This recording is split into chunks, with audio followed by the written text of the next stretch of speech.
சொல்லுவார்கள். அதை வைத்துக்கொண்டு நாமத்தான் என்ன பண்ணணும், உணரணும்.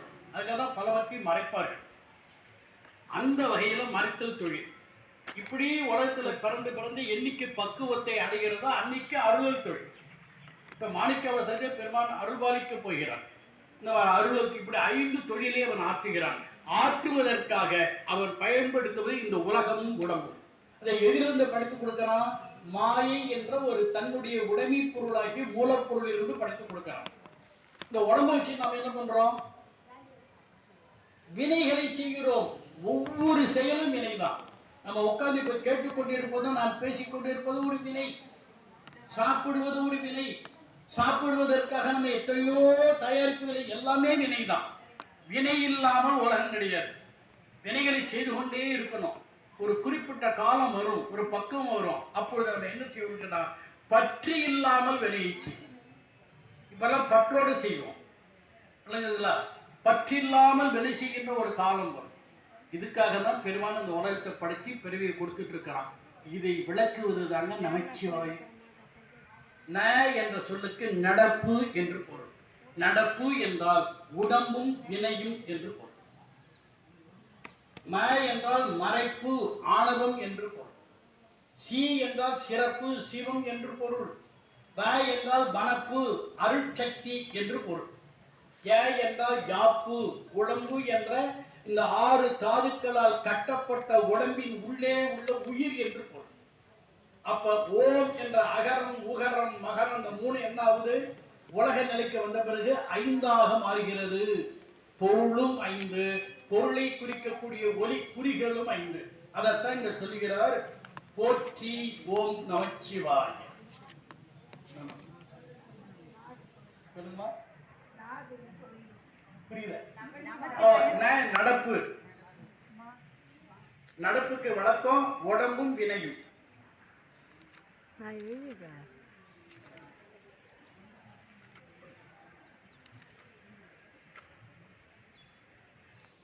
மறைப்பு. மறைப்பு ஆணவம். சி சிறப்பு, சிவம்.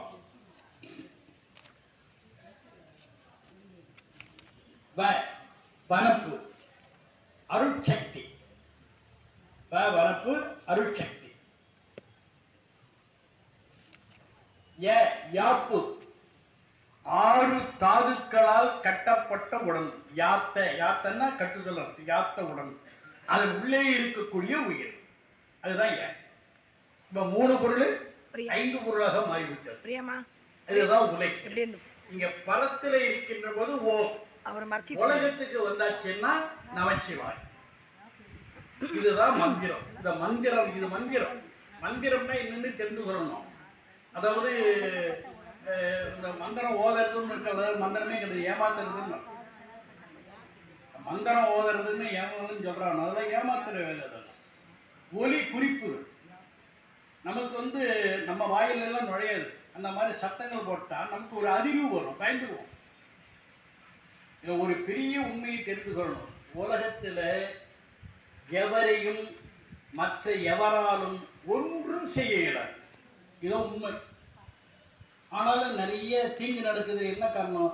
பயந்தாச்சுன்னா நடக்கும். பல பெண்கள் செய்தித்தாள் வருகின்ற சூழ்நிலையில கற்பழிக்கப்படுகிறார்கள். அப்படி எப்படி சார் கற்பழிக்க முடியும்? அந்த பெண்ணு பயந்தாதான் முடியும். அந்த பெண்ணு பயப்படலைன்னா எந்த ஆண்மகனாலும் அவளை கற்பழிக்க முடியாது. பயம்தான். இதெல்லாம் மிகப்பெரிய உண்மைகள். அதனால இதெல்லாம் வாழ்வியல் முறைகள். இதெல்லாம் புரிந்து கொள்ளணும். எனவே சொல்ல வந்த கருத்து என்னன்னா, பரத்துல 3 பொருள், உலகத்துல அந்த 3 பொருளே என்ன ஆகுது? 5 பொருளாக மாறுகிறது. இது மந்திரம். மந்திரம்னா என்னன்னு தெரிந்து கொள்ளணும். இப்ப நான் ஒவ்வொரு எழுத்துக்கும் ஒரு அர்த்தம் சொல்லிட்டு இருந்தேன். நான் என்ன நடப்பு அப்படின்னு அர்த்தம் சொல்றேன். நடப்பு என்ற பொருள் ந என்ற அந்த எழுத்துக்கு உள்ளாக இருக்கிறது.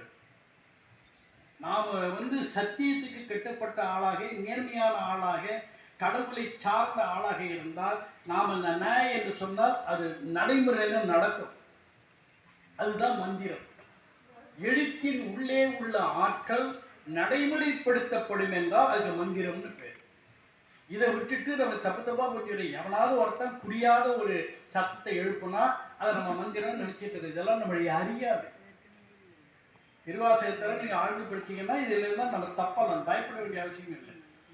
யாரும் யாரையும் எதுவும் செய்யல, நான் புரிந்து கொள்வேன். அப்படி எதை நடக்குதுன்னா பயப்படுறோம்னு அர்த்தம். பயந்தால்தான் பிறரால் நம்மை நசுக்க முடியும். பயப்படலைன்னா யாராலும் எதுவும் நம்மை செய்ய முடியாது. நன்றாக புரிந்து கொள்ள. அப்பர் சாமிகளை சமணர்களால் என்ன பண்ண முடிந்தது? ஞானசம்பந்த பெருமானை சமணர்களால் என்ன பண்ண முடிந்தது? நம்முடைய மணிவாசகர் பெருமானை கூட இலங்கையிலிருந்து அரசர்கள் வந்தானே, படையோடு வந்தானே, அவனால என்ன பண்ண முடிந்தது? ஒன்றும் பண்ண முடியாது. ஏனெனில் இறைவனை சார்ந்த ஆன்மாவிற்கு இறைவனுடைய திருவருளே ஒரு பாதுகாப்பு வளையமாக இருக்கு. அது கண்ணுக்கெல்லாம் தெரியாது, செயற்பாட்டில் நீங்க புரிந்து கொள்ளலாம். இப்ப எதுக்கு சொல்ல வந்தோம்னா, ஓம் நமச்சிவாய என்பது மிக அற்புதமான சைவ கருத்து. இதுதான் மந்திரமாக பயன்படுத்துகிறது. இப்ப மாணிக்கவாசகர் எப்படி பயன்படுத்துகிறார்னா, பெருமானை அழைப்பதற்குரிய விழியாக பயன்படுத்துகிறார். ஓமியிலே இருந்த பெருமானே இப்போது நமச்சிவாயமாக மாறி இருக்கிறாயே என்று சொல்கிறார். அதான் உருக்கிறது. அப்ப நமச்சிவாயம் என்பது இறைவனுக்கு திருப்பெயராகவும் அமைந்திருக்கிறது. நீங்க பெயரை சொன்னாலும் மந்திரம் தான், பெயராக இல்லாமல் மந்திரமாக சொன்னாலும் மந்திரம் தான். இது ரொம்ப பெரிய உண்மை. அல்லது போற்றி ஓம் நமச்சிவாயே புயங்கனே மயங்குகின்றே. புயங்கம் என்ற சொல்லுக்கு பாம்பு என்று பொருள். பெருமானை என்ன பண்றான்? பாம்பு எடுத்து மேல போட்டுட்டு இருக்கான். இப்ப காரைக்கால் அம்மையார் கூட சொல்றாரு, என்னப்பா பாம்பு எடுத்து அதை கடிச்சுடாதா, கொஞ்சம் ஜாக்கிரதையா இருக்கக்கூடாதா அப்படிங்கிறாங்க. அது இறக்க உணர்ச்சியோடு. ஆனால் பாம்பு என்ன செய்யாது? சிவபெருமானை ஒன்றும் செய்யாது. ஏன்? அவன் படைச்ச பாம்பு அப்படின்னா அர்த்தம் சொல்லக்கூடாது. பாம்பு என்பது ஒரு குறியீடு. இந்த உலகத்தை படைப்பதற்கு, இந்த உடம்பை படைப்பதற்கு எது மூலப்பொருளோ அந்த மூலப்பொருள் எது என்றால் மாயை. அந்த மாயையை குறிக்கின்ற குறியீடு தான் பாம்பு. இறைவன் மாயையை பயன்படுத்ததான் உலகத்தை படைக்கிறான். ஆனா மாயை அவனை ஒன்றும் செய்யாது. அந்த கருத்தை வளர்க்குவதற்கு தான் பாம்பை மேல தூக்கி போட்டுக்கிறது. அதுதான் சொல்ல புயங்கனே மயங்குகின்றே. புயங்கனே என்றால் பாம்பை அணிந்தவனே என்று பொருள். பாம்பை அணிந்தவனே என்று பொருள். அப்ப பாம்பு ஒன்றும் செய்யல அவனை. அப்ப என்ன அர்த்தம்? மாயை நம்மை மயக்கும், இறைவனை மயக்காது. என்ன காரணம்னா, நாம இயல்பாகவே என்ன பண்றோம்? ஆணவத்தை பிடிக்கிட்டு இருக்கிறோம். ஆனா இறைவன் இயல்பாகவே ஆணவத்திலிருந்து இப்படி இல்லாதவரை விடுபட்டவராக இருக்கிறார். இயல்பாகவே அவனுக்கு பாசம் கிடையாது. அதுதான் காரணம். அப்ப அந்த காரணத்தை வைத்துக் கூட இங்க பேசுகிறார். புயங்கனே நீ மயங்கல, ஆனா நான் மயங்குகிறேன். ஏன்னா எனக்கு இன்னமும் ஆணவ பற்றி இருக்கிறது, அதனால எனக்கு மயக்கமா இருக்குது. உன்னிடத்துல நான் பிரார்த்தனை செய்கிறேன், எனக்கு அருள்பாலி என்று ஆணவத்திலே என்னை நீக்கு, உன்னை திருவடியை சேர்த்துக் கொள்கிற நான் பிரார்த்தனை செய்கிறேன். என்றாலும் எனக்கு அதுல ஒரு சந்தேகம் இருக்கு. நீ செய்வாயோ செய்ய மாட்டாயோ என்று ஒரு மயக்கம் இருக்கிறது. இதற்கு என்ன காரணம் அப்படின்னா, மாயை உயிர்களை மயக்கி செய்யும், ஆனால் இறைவனை ஒரு காலம் அது மயக்காது. எனவேதான் சொல்கிறார், புயங்கனே மயங்குகின்றேன் போற்றி ஓம் நமச்சிவாயே புகலிடம் பிரிது ஒன்று இல்லை. இந்த ஆன்மாக்களுக்கு ஏதாவது புகழ் இடமாக, அதாவது பாதுகாப்பு இடமாக ஏதாவது இருக்கிறதா என்றால் சிவபெருமானுடைய திருவடியை தவிர வேறு எந்த இடமும் கிடையாது. எனவேதான் சொல்கிறார், போற்றி ஓம் நமச்சிவாய புகலிடம் பிரிது ஒன்று இல்லை. போற்றி ஓம் நமச்சிவாய புறம் என போக்கல் கண்டாய். எனக்கு இந்த உலகத்துல கஷ்டம் இருக்குங்கிறதுனால என்னை வேற உலகத்தை அமைச்சிடாத, அங்கேயே பிரச்சனை. இந்த பிரிவு கஷ்டம் என்பதற்காக இன்னொரு பிரிவு கொடுத்துடாத, அங்கேயே எனக்கு துன்பம் தான். அப்ப எனக்கு நீ என்ன கொடுக்கணும்? வேற எங்கேயே நான் அனுப்பக்கூடாது, உன்னுடைய திருவடிகளை சேர்த்துக்கணும். அதுதான் அவர் கேட்கிறார். அது போற்றி ஓம் நமச்சிவாய சய சய போற்றி போற்றி என்று பேசுகிறார். சயம் என்றால் வெல்லுதல் என்று அர்த்தம். இறைவனுடைய திருவருள் ஒன்றுதான் வெல்லும். எனவே வெல்க வெல்க போற்றி போற்றி என்று துதிக்கிறார். அதை எடுத்து மூன்றாவது பாடல், போற்றி என்போரும் பொய்யரம்மை ஆட்கொள்ளும் வள்ளல். இந்த இடத்தை நன்றாக கேட்கணும். மாணிக்கவாசகர் பொய்யரா மெய்யரா? மெய்யர் தான், ஆனால் பொய்யர் என்று தன்னை தாழ்த்தி கொள்கிறார். நீ என்ன காரணம்னு கேட்டா, ஞானிகள் பெரியவர்கள் எல்லாம் தங்களை சாதாரண ஆட்களாகத்தான் கருதுவார்கள். என்ன காரணம் கேட்டா, அந்த அருளாளர்களை ஞானிகளை நோக்க திருவுருள் பெரிது. அந்த திருவுருளை நோக்க இவர்கள் சிறியவர்கள் தான், அதில் ஒன்றும் சந்தேகம் கிடையாது. எனவேதான் சொல்கிறார், எங்கோலும் பொய்யர் தம்மை ஆட்கொள்ளும் வள்ளல் என்கிறார்.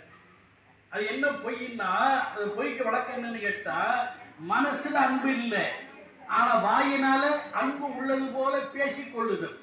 அது போலதான் பல பக்தர்கள் இருக்கிறார்கள். அந்த மாதிரி நானுங்கிறார், ஆனால் உண்மை அல்ல, உபச்சாரமாக சொல்லுவது.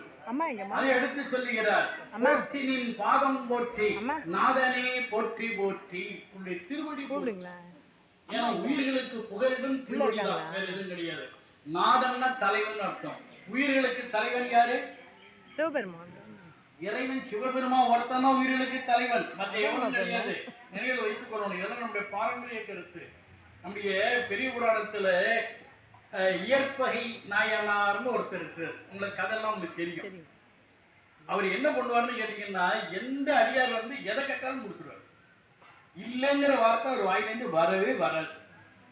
இது அப்படியே உலகம் முழுக்க பரவிட்டது. இப்படி ஒரு நாயன்மார் இருக்கிறாருன்னு அவரை இன்னும் வெளிப்படுத்த வேண்டும் என்று பெருமான் திருவுள்ளம் கொண்டு அவன் போறான் ஒரு அடியார் வேடத்துல போய் என்ன கேட்கிறான், எந்த அடியார் எதை கேட்டாலும் இல்லைன்னு சொல்ல மாட்டேன், கொடுத்துடுவேன்னு நான் கேள்விப்பட்டேன், எனக்கு ஒண்ணு தேவை, கொடுக்குறியாங்க சொல்லு அப்படிங்கிறார்.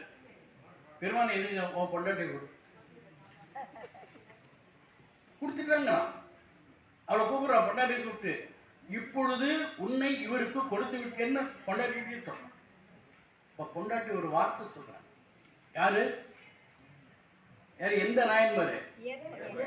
இயற்பகை நாயனாருடைய மனைவி பேசுகிறார். பெரிய புராணத்துல எல்லாம் கவனிக்கணும். என் உயிர்க்கு ஒரு நாத, என் உயிர்க்கு தலைவனே என்று தன்னுடைய கணவனை அழைக்கிறார். நீ சொல்லுவது எதுவாக இருந்தாலும் அதை செய்வதை தவிர எனக்கு வேறு வழி இல்லை என்று பேசுகிறார். இதெல்லாம் ஒரு உயர்ந்த நிலை. இப்பெல்லாம் நம்ம காலத்துல இதெல்லாம் பார்க்க முடியாது. ஒரு காலத்துல கணவன் மனைவி என்ற பெண்ணுடைய உயிருக்கும் தலைவனாக இருந்தார்.